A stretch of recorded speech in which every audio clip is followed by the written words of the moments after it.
नागपूर गोवा शक्तीपीठ महामार्ग विरोधात सांगलीमध्ये स्वाभिमानी शेतकरी संघटना आता आक्रमक झाले। सांगली जिल्ह्यातील शक्तीपीठ महामार्ग रद्द झालाच पाहिजे, अन्यथा प्रसंगी हातात बंदूक घेऊन गोळ्या घालू असा गर्भित इशारा स्वाभिमानी शेतकरी संघटनेचे सांगली जिल्हाध्यक्ष महेश खराडे यांनी दिलाय। कोणत्याही भाविक शेतकरी अथवा वाहनधारकाची मागणी नसताना केवळ आमदार, खासदार आणि ठेकेदारांना देवाच्या नावाखाली जगण्यासाठी भाजपने हा शक्तीपीठ महामार्गाचा घाट घातल्याचा आरोप देखील यावेळी स्वाभिमानी शेतकरी संघटनेकडून करण्यात आलाय। राज्य सरकारनं निवडणुकीपूर्वी शक्तीपीठ महामार्ग रद्द करण्याचं अभिवचन दिलं होतं। मात्र निवडणुकीत बंपर यश मिळाल्यानंतर शेतकऱ्यांच्या घरादारावरती नांगर फिरवण्याचा धंदा भारतीय जनता पक्षाचं, देवेंद्र फडणवीसांचं सरकार, महायुतीचं सरकार करते आणि या सरकारनं शक्तीपीठ महामार्गासाठी 88,000 कोटीचं बजेट जाहीर केलेलं आहे।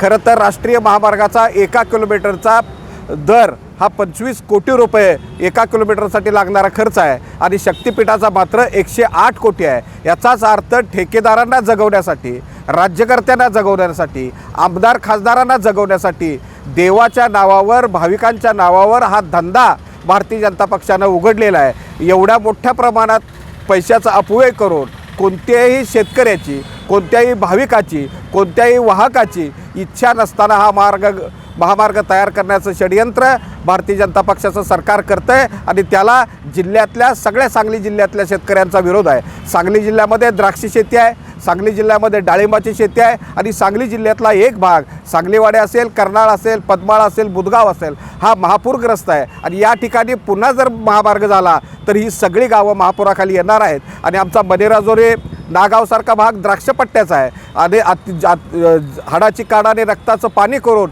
या परिसरातला शेतकरी द्राक्षशेती करतोय, ती संपूर्ण द्राक्षशेती उद्ध्वस्त होणार आहे। त्यामुळे सांगली जिल्ह्यातल्या सर्व शेतकऱ्यांचा शक्तीपीठ महामार्ग रद्द झालाच पाहिजे ही प्रमुख मागणी आहे आणि त्यासाठीच आम्ही राज्यव्यापी आंदोलन पुकारलेलं आहे। येत्या 24 तारखेला 12ही जिल्ह्यामध्ये म्हणजे वर्धा टू गोवा हा असा महामार्ग जातोय। या महामार्गाच्या कक्षेत येणाऱ्या 12ही जिल्ह्यामध्ये जिल्हाधिकारी कार्यालयासमोर घेराव आणि धरणे आंदोलन मोठ्या प्रमाणात करण्यात येणार आहे आणि या आंदोलनाच्या माध्यमातून आम्ही सरकारला इशारा देऊ इच्छितोय की कोणत्याही परिस्थितीमध्ये शक्तीपीठ महामार्ग रद्दच झाला पाहिजे। तो झाला नाही तर प्रसंगी हातात बंदूक घ्याव्या लागल्या तरी चालतील, गोळ्या घालाव्या लागल्या तरी बेहतर, मात्र हा महामार्ग कोणत्याही परिस्थितीमध्ये आम्ही होऊ देणार नाही, जिल्ह्यामध्ये मुख्यमंत्र्यांना फिरू देणार नाही।